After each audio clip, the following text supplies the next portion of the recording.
Here's what you need to know about the latest changes to stamp duty land tax following the mini-budget announcement in September.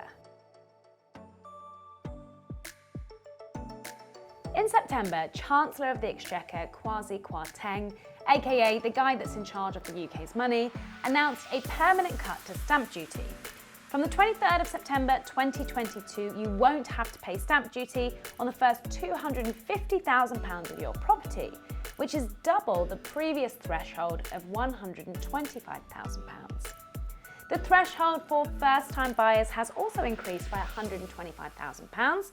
So if this is your first time buying a home, you won't have to pay stamp duty on the first £425,000 of your property, as long as the property costs less than £625,000.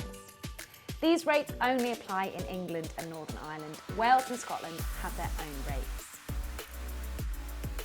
The idea behind these stamp duty cuts is to encourage more people to buy houses or get on the property ladder, in the hopes that this will help give the economy and the housing market a boost in the face of the cost of living crisis and a looming recession. Will it work? Well, only time will tell. Once you go over the stamp duty threshold, the amount you pay will be tiered, and these different percentage amounts will apply on each chunk of the value of your property. So, you'll start off paying nothing on the first £250,000, then 5% on the next £675,000, 10% on the next £575,000, and so on. If we do a price breakdown on a property worth £450,000, assuming you're not a first-time buyer, you will not pay any stamp duty on the first £250,000. That leaves the remaining £200,000 on your property, which falls within the 5% bracket. 5% of £200,000 is £10,000, so your stamp duty tax on a property worth £450,000 would be £10,000. If we do an example for a first-time buyer on a property worth £450,000, you wouldn't pay any stamp duty on the first £425,000, but the remaining chunk will be subject to that 5% stamp duty charge.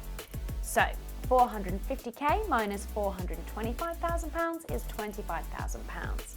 5% of £25,000 is £1,250. So a first-time buyer would be liable to pay £1,250 of stamp duty tax on a property worth £450,000. The calculations get a little more complicated when the value of your property starts dipping into multiple price brackets, but there are tons of stamp duty calculators that you can Google.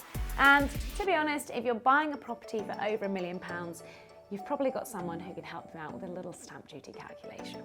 If you want to know more about stamp duty, check out our full guide on finder.com by clicking this link up here.